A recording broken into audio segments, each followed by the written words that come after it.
penjelasannya ada istilah tempat kerja.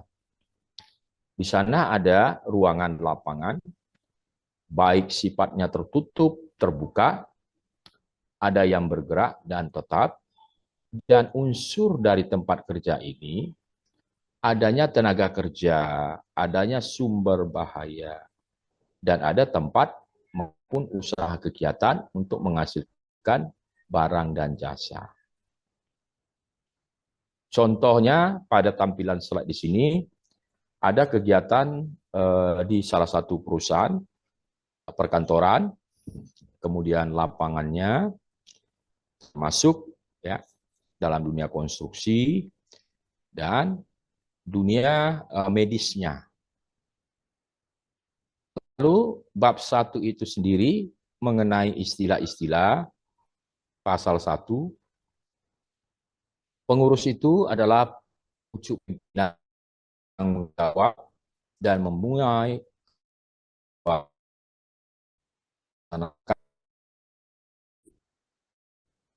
dan pengurus itu adalah badan hukum yang menentukan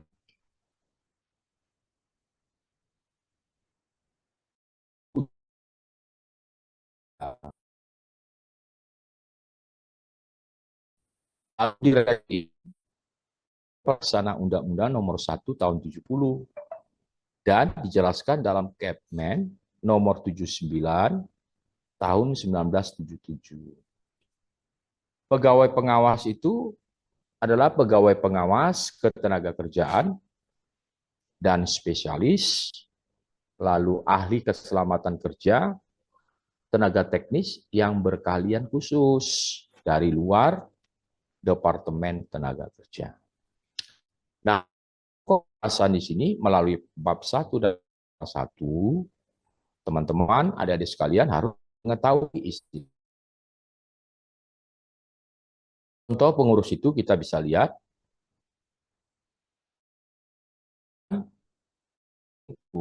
ya, tempat kerja dalam wilayah hukum RI, baik di darat, dalam tanah, permukaan air, dan dalam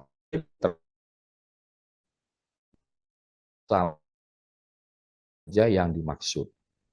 Lalu kita rincikan tempat kerja itu, sumber-sumber bahaya. Ada kaitannya dengan keadaan mesin. Misalnya alat atau bahan di sini dalam industri itu sendiri merupakan salah satu sumber bahaya yang dapat menyebabkan cedera serius, bahkan fatal, jika ini tidak dikelola dengan baik. Misalnya bagian berputar, ya, seperti roda gigi, ada poros kipas, ini bisa menyebabkan terjepit. Atau bagian seperti piston atau rel yang bisa bergerak bolak-balik, atau seperti gigi yang tidak terlindungi yang bisa menarik anggota tubuh pekerja. Jadi ada namanya mekanisme transmisi tenaga.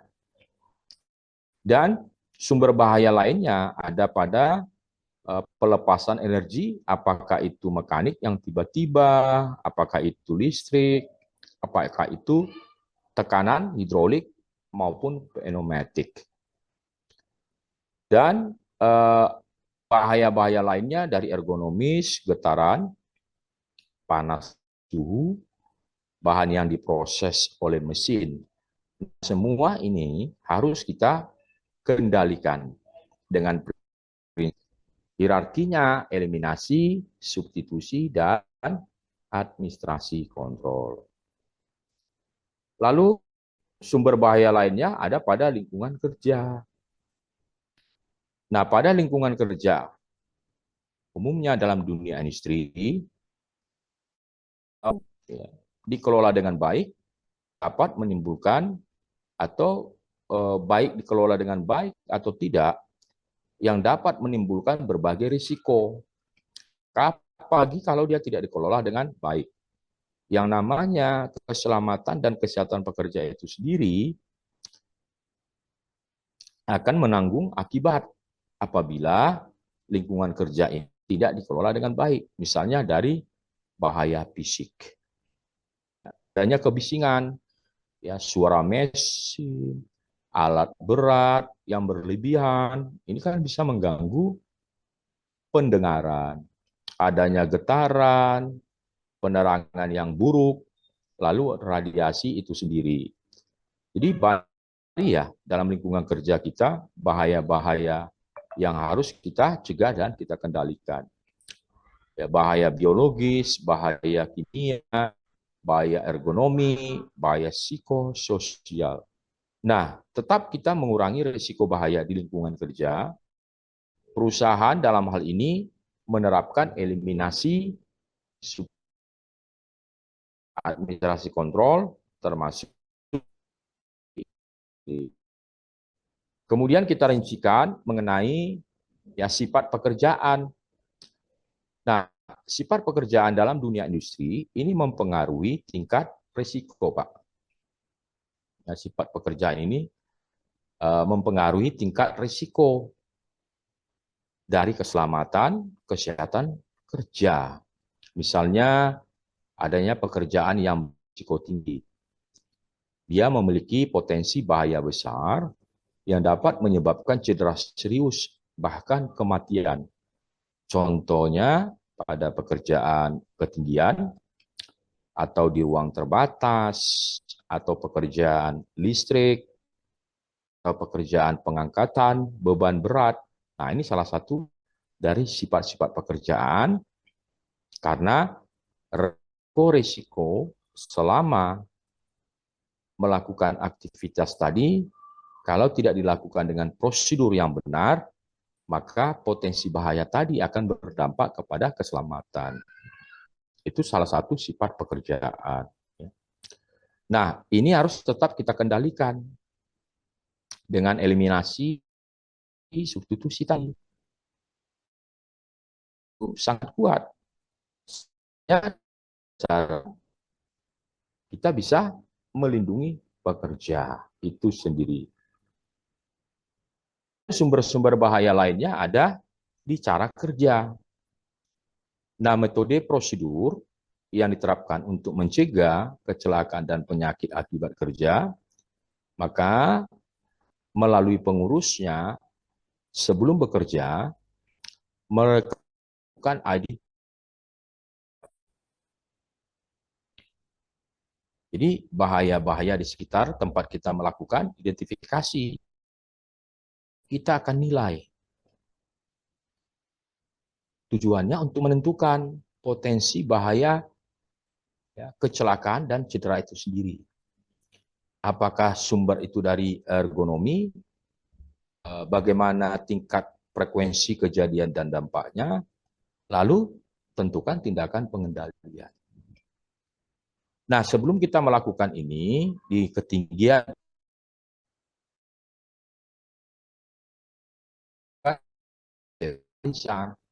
ya. Jadi cara kerja kita itu mengevaluasi potensi misalnya pada pekerjaan ketinggian jatuh dan harus ada tindakan pencegahan. Nah, dengan cara kita mengikuti SOP, dengan kita mengikuti prosedur urutan kerja atau izin kerja itu sendiri. Lalu karyawannya harus menggunakan APD. Dan kita harus melakukan inspeksi pada peralatan yang kita gunakan, termasuk lingkungan kerja kita aman. Dan selalu berkomunikasi, berkoordinasi, ya. Dan yang namanya bagaimana komunikasi itu dilakukan selama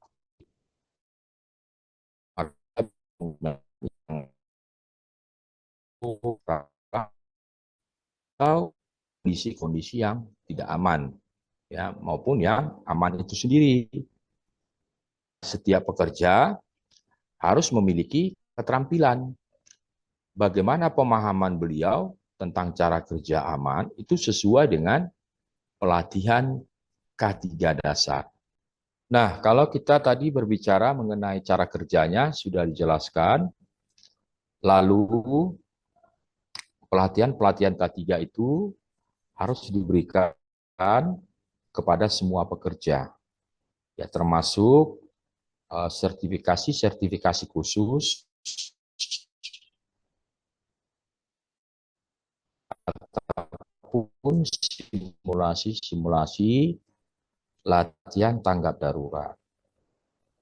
Nah, dengan penerapan budaya keselamatan di tempat kerja, dengan diskusi maupun motivasi sebelum memulai pekerjaan baik kita di proyek maupun di konstruksi, kita awali dengan toolbox meeting.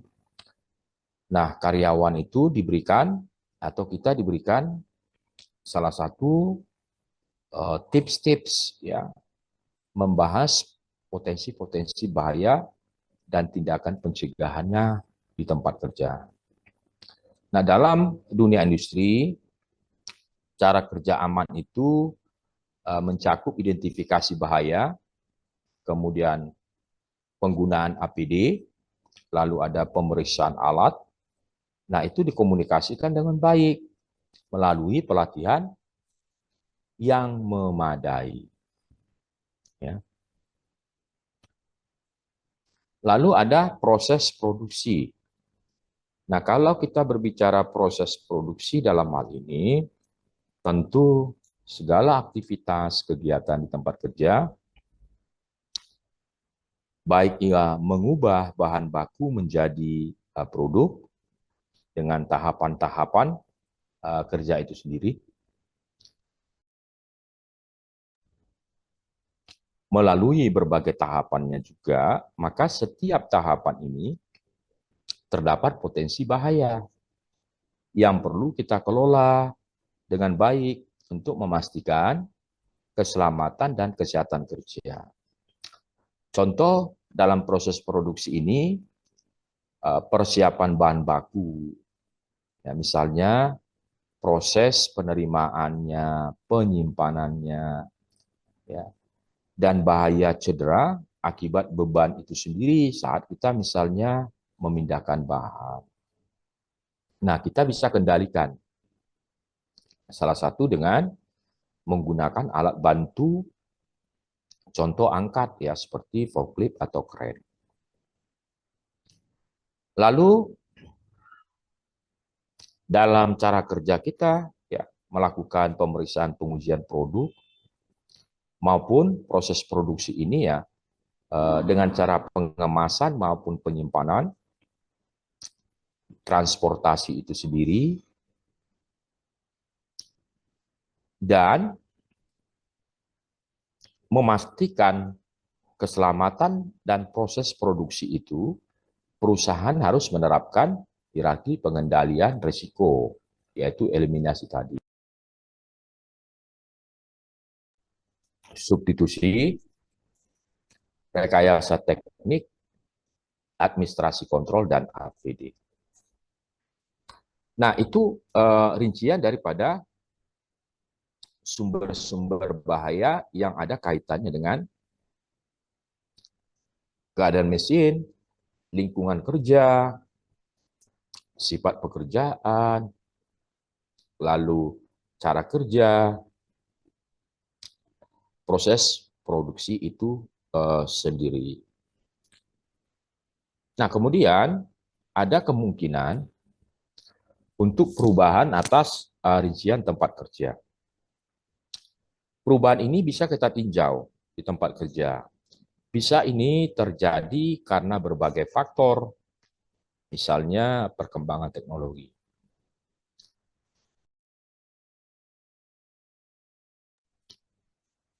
Kemudian perubahan regulasi.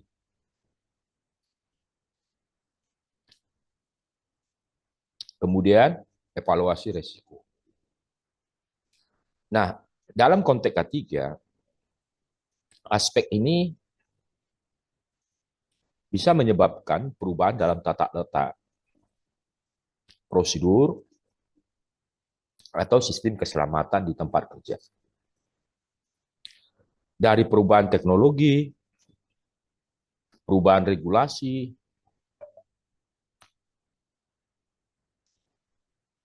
modifikasi ekspansi tempat kerja, peningkatan kesadaran dan budaya K3, atau perubahan faktor lingkungan atas risiko baru, pandemi, keadaan darurat, ya, dan lain sebagainya. Maka kita harus melakukan tinjauan ulang bahwa perubahan di tempat kerja itu tetap aman sesuai dengan standar K3. Ya. Lalu kita harus lakukan langkah-langkah seperti mengidentifikasi bahaya atau evaluasi risiko, seperti mengecek kepatuhan atau audit maupun inspeksi rutin, seperti memberikan edukasi atau sosialisasi melalui pelatihan ulang, atau kita menguji sistem evakuasi dan penyempurnaan SOP maupun APD. Nah, kemungkinan untuk perubahan dalam konteks K3, kesimpulannya ini bisa disebabkan oleh faktor dari teknologi, regulasi, ekspansi bisnis, kesadaran keselamatan, lingkungan kerja, atau keadaan darurat. Nah, bagaimana agar tetap aman dan efisien? Dan setiap perubahan ini harus melalui evaluasi risiko yang matang, serta pelatihan-pelatihan pekerja yang sesuai. Nah, syarat-syarat K3 yang dijelaskan dalam pasal 3, mencegah mengurangi kecelakaan, mencegah mengurangi memadamkan kebakaran. Ya. Maka perusahaan dalam hal ini harus menyusun langkah-langkah prosedur darurat dalam mencegah kebakaran di tempat kerja. Pengusaha harus menyediakan sarana prasarana yang memadai.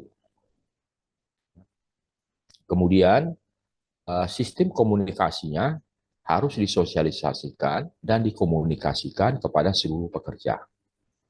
Yang terakhir, dilakukan simulasi. Apakah itu kita mencegah mengurangi bahaya peledakan, memberikan kesempatan menyelamatkan diri, memberikan pertolongan pada kecelakaan, memberi APD, mencegah timbulnya menyebar luasnya suhu, ya, baik itu kelembapan, ya, asap, uap gas, hembusan angin, ya, cuaca, sinar radiasi atau suara getaran. Nah, ini harus kita cegah. Kita kendalikan timbulnya penyakit akibat kerja, lalu baik secara fisik maupun psikis. Ya. Kemudian syarat itu ada di terakhir, memperoleh penerangan yang cukup atau sesuai. Sasarannya yang ingin dicapai melalui syarat-syarat K3 ada 18, misalnya memperoleh penerangan yang cukup, suhu lembab udara yang baik, udara yang cukup, perlancar pengangkutan barang, binatang atau tanaman, memelihara segala jenis bangunan, dan memperlancar pekerjaan bongkar muat. Yang terakhir, menyesuaikan dan menyempurnakan pengaman pada pekerjaan yang baik.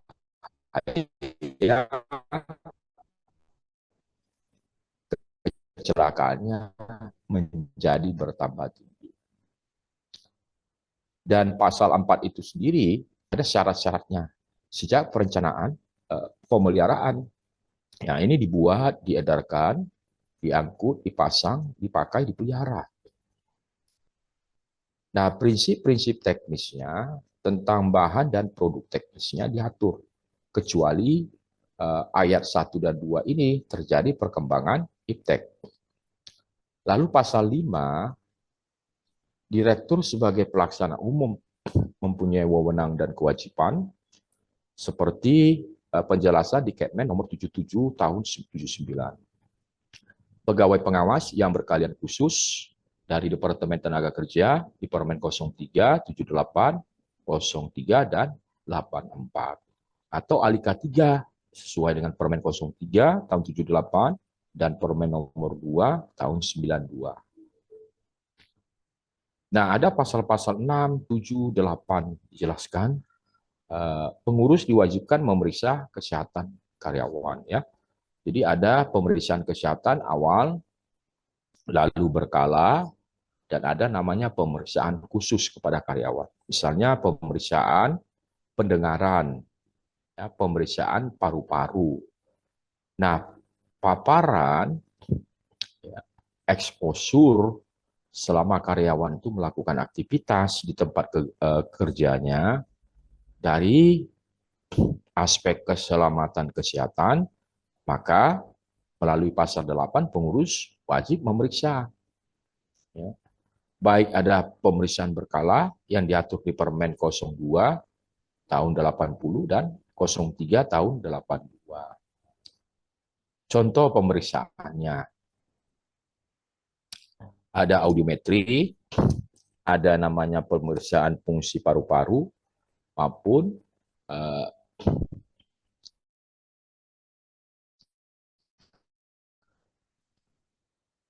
pemeriksaan lainnya yang bekerja sama dengan dokter hiperkes. Namanya kepada karyawan baru, agar mereka mampu memahami, dan pembinaan yang dilakukan oleh pengurus diwajibkan ya diberikan pelatihan kepada seluruh karyawannya, dan dalam pelaksanaan ini pengurus dia memenuhi mentaati semua syarat K3.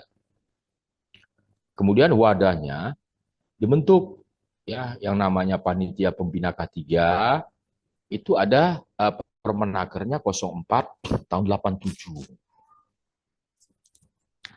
Dan melalui pasal 11 kecelakaan-kecelakaan kerja ya harus dilaporkan. Oleh karena itu kewajiban pengurus untuk melaporkannya. Dan tata cara pelaporan itu termasuk pemeriksaan kecelakaan itu diatur di Permen 03 tahun 98. Ini contoh salah satu pekerja yang tersiram bahan kimia. Ya, jadi mengalami ya kecelakaan kerja yang menimbulkan karyawannya cacat.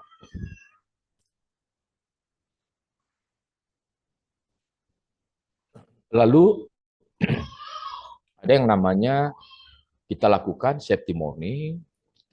Sebelum pekerjaan itu dilakukan, maka pengawas maupun bagian K3 harus menjelaskan potensi bahaya di tempat kerja. Nah, pada tampilan di sini, salah satu karyawan mengalami kecelakaan kerja, kronologisnya terbakar listrik, ya, akibat tidak menggunakan sarung tangan.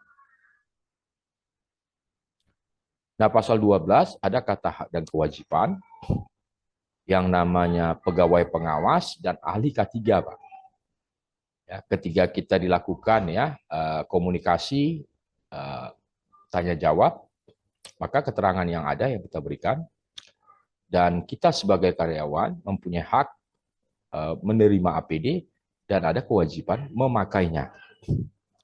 Kita punya kewajiban untuk mentaati semua syarat K3 dan kita minta kepada pengurus agar dilaksanakan syaratnya. Nah, kita mempunyai hak menyatakan keberatan kerja bila syarat-syarat K3 ini tidak dipenuhi. APD itu yang merupakan hak, kewajibannya ya tidak diberikan. Ya, salah satu misalnya APD-nya kondisinya rusak, Pak, yang dibagikan itu. Dan ada kewajiban mengenai yang namanya memasuki tempat kerja. Nah, barang siapa yang akan memasuki suatu tempat kerja, diwajibkan mentaati K3 dan APD itu sendiri ya. Jadi ada kata-kata kewajiban.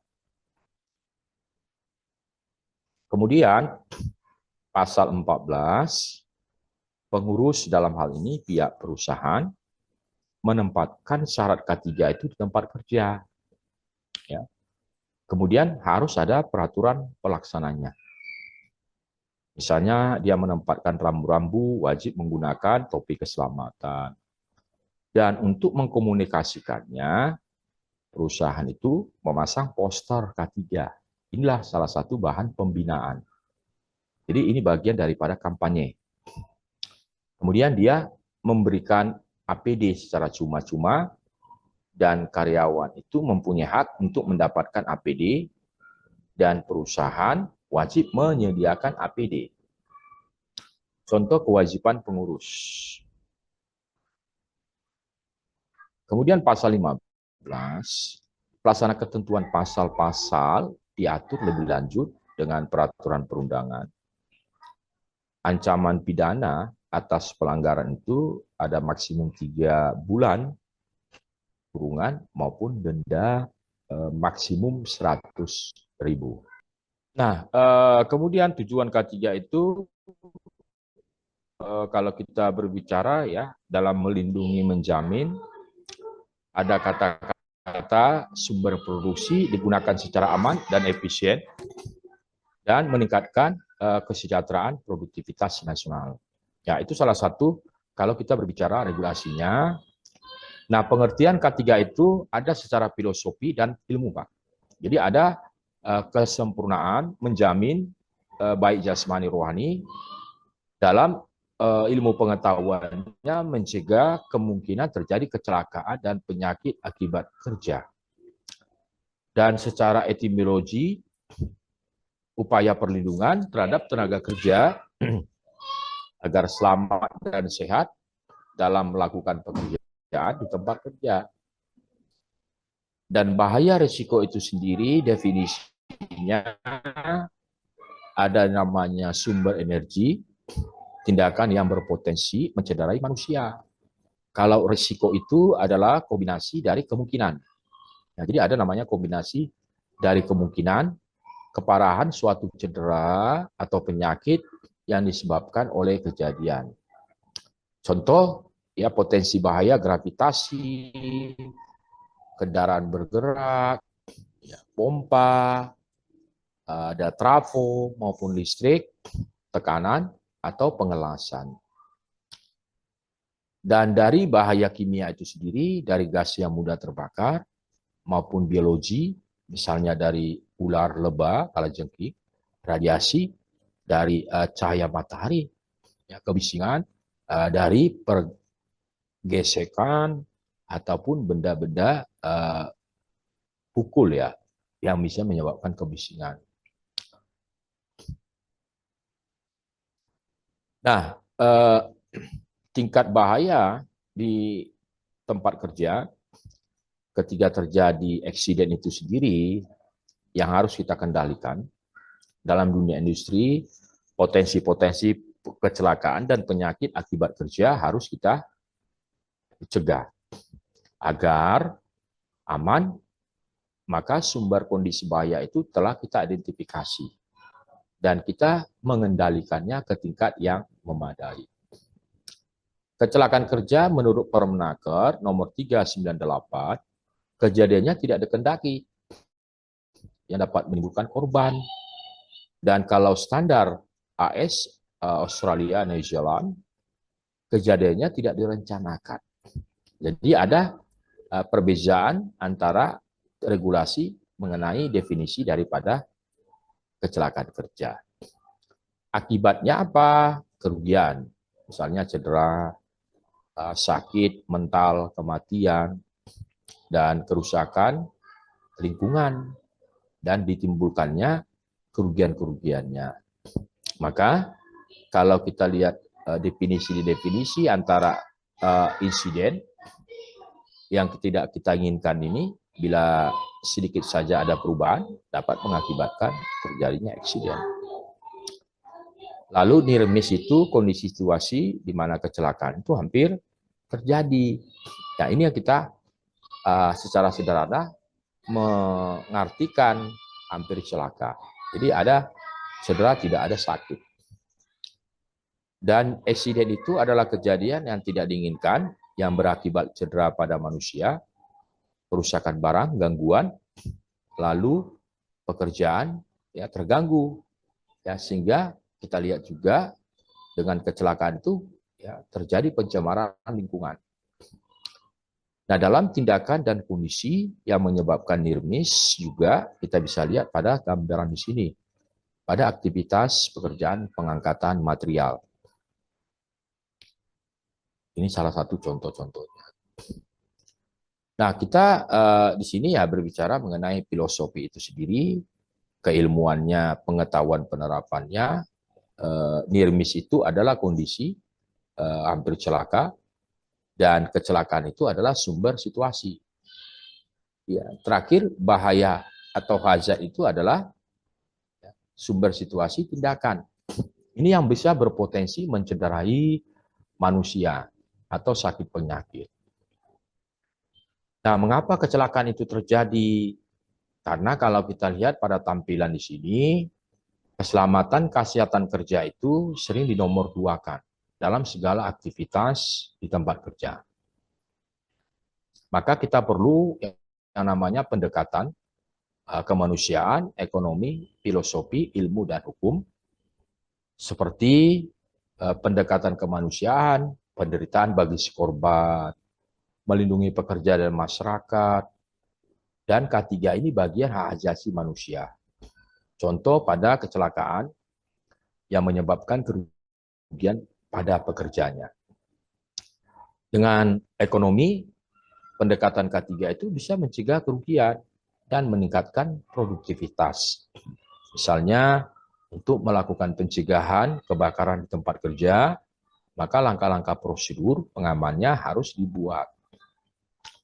Kemudian filosofi penerapannya ditujukan untuk menjamin keutuhan kesempurnaan baik jasmani maupun rohani, ya, tenaga kerja khususnya dan manusia pada umumnya.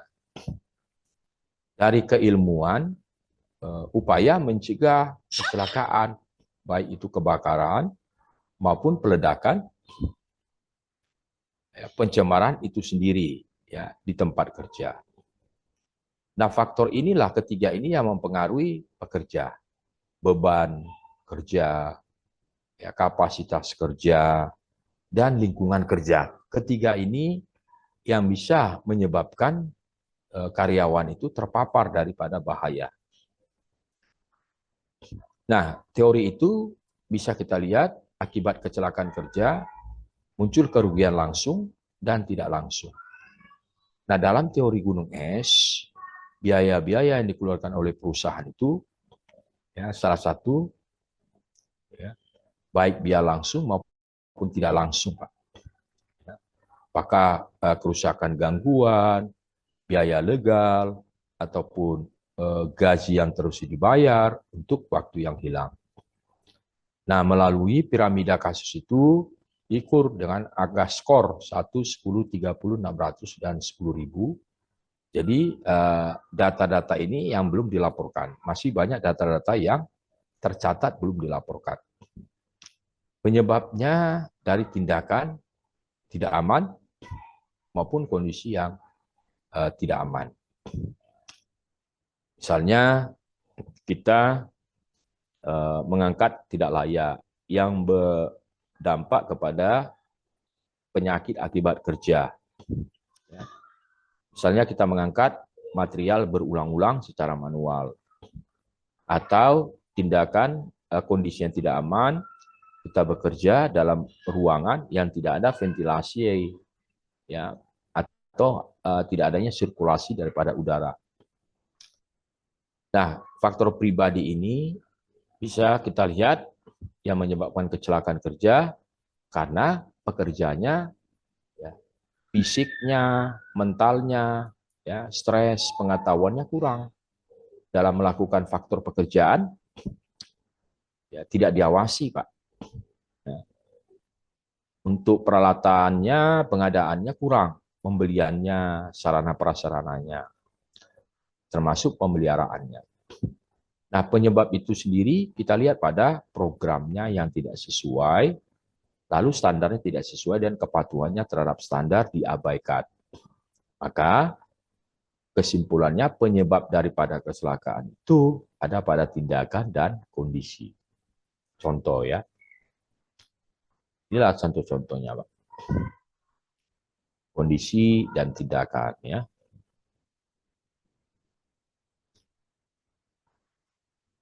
Nah, ini adalah contoh-contoh daripada kondisi dan tindakan aktivitas di tempat kerja.